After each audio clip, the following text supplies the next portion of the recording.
Hello, my lovies! This is Jenny from Jenny's Fun Facts.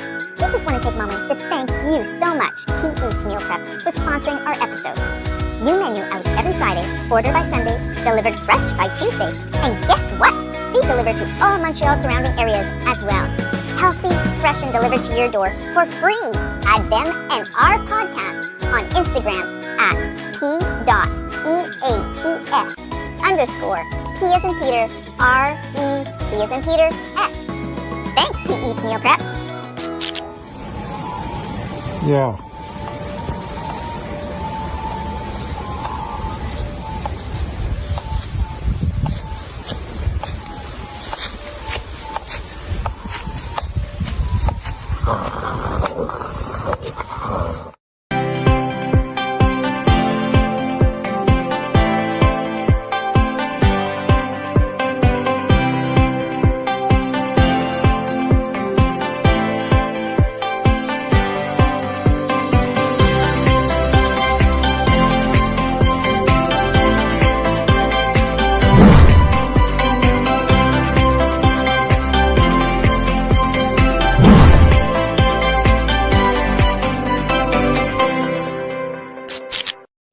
Welcome to Noon Hour Out of the Box, episode 23. A huge thank you to all our viewers. We so appreciate your love and support. To our producer, Jenny Haim, who makes all this happen. And to our co-host, my co-host, and good friend and mentor, Mr. Robert D'Alessio. Hey, hello, Esther B / Esther Brzezinski. Such an amazing co-host. I'm totally excited to be here today because, like always, we have another great show. It's a very interesting show. And aside from that, Robert, how was your Halloween? Well, my Halloween was a little bit quiet, but I did see all of those little goblins, those ghouls, those little ghosts. And I saw them a little bit differently this year because they were masked a little bit differently. And, things were not the same as the previous Halloweens. One thing was the same, however, it was as gloomy as all the other Halloweens we had for a while. It was rainy, it was dark, it was cold. It was kind of fitting for the mood. But Esther, on your part, you saw a lot of stuff going on with Halloween and people got really, really creative. They absolutely did. We actually went to a tent pop-up in the Bois Franc area near IGA, put out by Christina Capobianco, and it was amazing. There was a lineup around the block, young families with their kids, all dressed up in Halloween costumes, absolutely adorable. The difference was they were all wearing masks, and not Halloween masks. They were wearing 3-ply masks that we're seeing everybody wearing these days. And they were all brought into the tent. They were given some treats, and there was a DJ, and there was a little pop-up picture taking little booth. It was really, really a lot of fun. It was wonderful to see, as opposed to 2020, where we would not see that happening at all. And it got me thinking, and I did a little bit of research, and in 2020, people were coming up with some ingenious ideas of how to distribute the treats. And I have a couple of photos here. This is really cool. So and several people did this. That is genius. It's beautiful. Yes. So they are candy chutes, and they would put the candy on the top and it would come down, and the child will place their bag right in front. It says place bag here. And here's, it's so ingenious. Here's another one that was done. So it is interesting to see the lengths that people will go to make this particular holiday happen, especially for their children. And this year, we saw this, like I mentioned earlier, that people were, in fact, going out. They were wearing their masks. Instead of wearing a Halloween mask, people were distributing candy differently as well. They were not using chutes. They were putting the candy in individual bags. They were handing it over in a basket or a bowl to the child. We saw candy trees. We saw people having tables set in front of them so as to, to encourage the 6 feet of separation, so to speak. And parties were really discouraged, but you were allowed to have up to 10 people. That is the rule here in Quebec. And because we are about 85% double vaxxed, this was able to occur as opposed to last year, where you did not see many trick-or-treaters, and they would come up with ideas like this, shoot, that photos that I showed you. Well, I did see one thing. I saw costumes. There was a lot more creativity.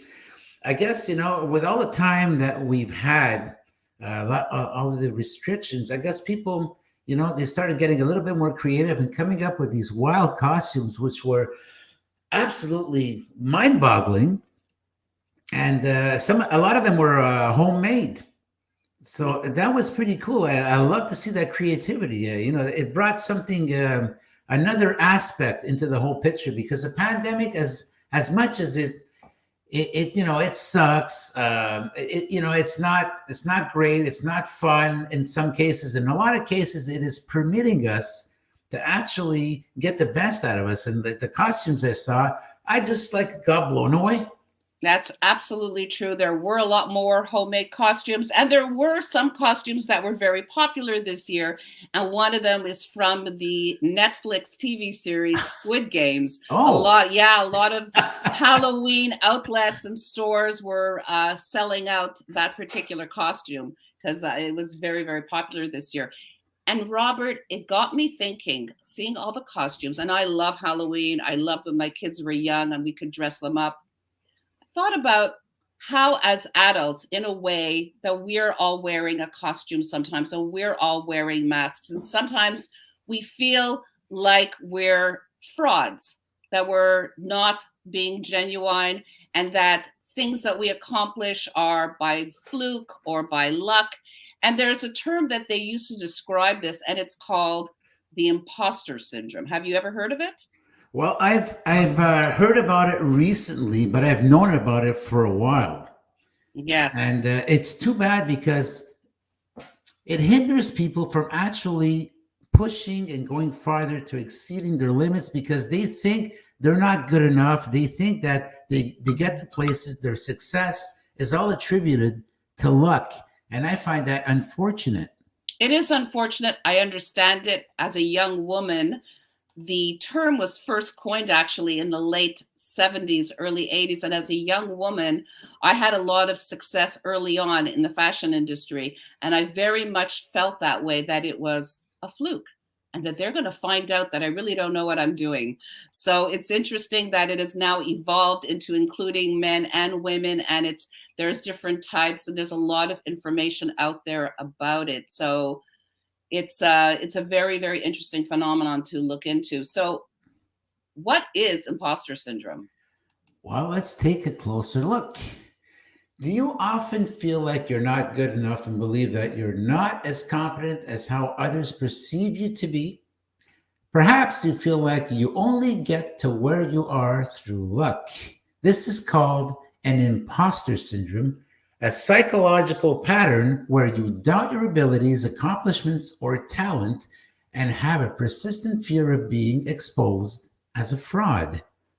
There's actually 5 types that they've come up with. The first one is the perfectionist. Do you doubt your capabilities when you fail to reach a goal you've set out for yourself? If your answer is yes, you might be the type called the perfectionist. This group is often called the control freaks, I know many, because they want things to be done right. And in order to do this, they have to do it themselves. There's a high amount of self-pressure and anxiety to be good at what they do. And the perfectionist sets extremely high expectations for themselves and feels shame or disappointment when they fail to achieve that, making themselves their own enemy. I can relate to that a little bit. Sometimes, and I had to talk to myself. I had to get myself out of that mindset. Mindset, yeah. Is that if I want things done right around here, I have to do them myself. Sometimes you got to let go. Absolutely. And you're not alone in feeling that way. I think it's quite common. Let's carry on over here. Okay, so you get the number 2 type, the genius. If you've been called a natural genius since your youth, chances are you judge your competence of excelling in things based on ease and speed instead of effort. You take pride in learning a skill or something, or solving problems easily and quickly. So when mastering something takes longer than expected, you feel embarrassed and will quickly throw in the towel. Unlike perfectionists who set ridiculous expectations on themselves, the natural genius judges themselves based on getting things right on the first try. Number 3 is the soloist. Do you often feel like in order to accomplish something, you need to do it on your own? I do. If so, you have an imposter syndrome of the soloist. The soloist feels as though asking for help means they are incompetent at getting the job done. They prefer to be independent and will often turn down others' help in order to prove their own worth.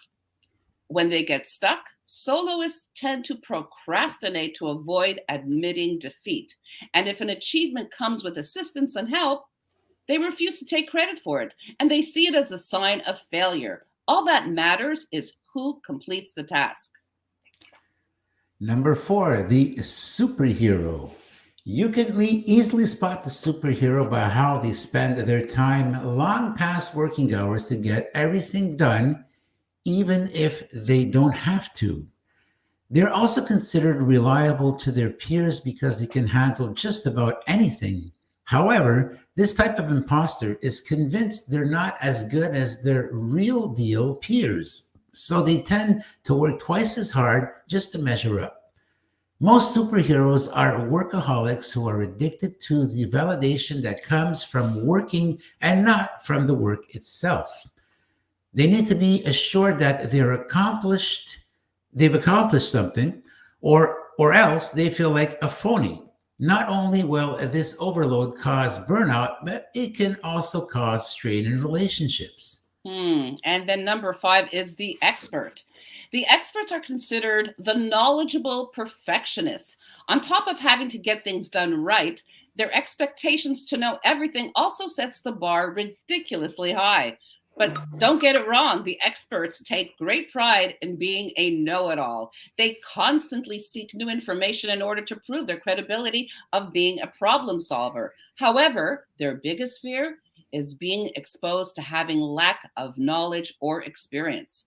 A minor slip up of information can lead to embarrassment. Hence, they constantly seek out for more knowledge instead of completing the task, which is just a disguise for procrastination. Some of the common signs of imposter syndrome include self doubt, an inability to realistically assess your competence and skills, attributing your success to external factors, berating your performance, fear that you won't live up to expectations, overachieving, sabotaging your own success, and setting very challenging goals and feeling disappointed when you fall short. It's so interesting how many of the qualities that I can see in myself and I can see in others. And I think it's just the ability in how to use that and how to cope with your feelings of being a fraud, of having imposter syndrome. Well, that's what, like I was saying, what I find absolutely a shame is that people limit themselves. Okay. And I don't know. And sometimes I'm stuck with that myself. You know, it's like I need that exterior help, but I'm afraid to ask because somehow you feel like if you don't do it on your own, you're a failure. And deep down inside, you want to have that credit. You want to have that satisfaction that, hey, I did this by myself. Well, that's exactly what they described in the soloist type. I also relate to that very much. Whereas I prefer to get things done on my own. I don't like to ask for help. And if I do ask for help and I'm successful, then I attribute it to the fact that the other person helped me, and otherwise I would never have done it on my own, which is really not the case. So it's really about self-perception, and there is obviously some insecurity involved. And in actuality, I believe that it takes all the different 5 types and you can see that in people as well. You can be the natural genius and be the soloist and the perfectionist at the same time. So I think it's actually a combination of all of them, as opposed to just being one specific type. Esther, where have these 15 minutes gone? My goodness. Well, Robert, there is a little film clip that was edited from Mind Tools that I'd like you to show the audience, because it is a very good description of how to cope with imposter syndrome. We'll be signing off with that video. We'll be signing off our show. So let's take this opportunity to thank each and every one of the audience members who tuned in. Thank you so much. Thank you so much for being there. And we're noticing that our show is growing in popularity from episode to episode. And it's because of you so people. Thankful. It's your support, your thanks. And don't forget, you can submit your videos and what's on your mind. We have a segment. Yes. Don't be shy to submit your videos. Esther, where can they submit? Well, they can do it to the Noon Hour Out of the Box Facebook page, or they can message either myself, Esther Brzezinski, or Robert D'Alessio, or Jenny DeHame. So, folks, thank you so much for tuning in. We'll be signing off with this video that was prepared for you. We'll see you next week, same time, same place, but stick around for the video before you leave. Thank you, Esther. Bye-bye. And thank you, Jenny, for doing an amazing job producing our show. Overcoming imposter syndrome. Do you ever feel like a fraud? You're not alone. Many of us suffer from self-doubt and live with the fear of being found out. With these 4 tips, you can learn to banish imposter syndrome and own your own success. Number 1, acknowledge your feelings. The first step is to recognize your imposter syndrome. Then challenge your inner critic and adopt positive affirmations. Keep in mind that feelings don't always reflect the reality of the situation. Number 2, talk to others. You may be surprised how many of your friends and colleagues can relate to how you feel. Even the most successful people feel like frauds sometimes. Realizing that you're not alone is a great way to banish your own negative thoughts. Number 3, overcome perfectionism. Making mistakes doesn't make you an imposter. Take advantage of your failures and use them as an opportunity to grow. Number 4, own your success. We often attribute our success to luck or to the hard work of others. And remember, it's your skills and talents that got you where you are. Acknowledge and celebrate it. Thank you.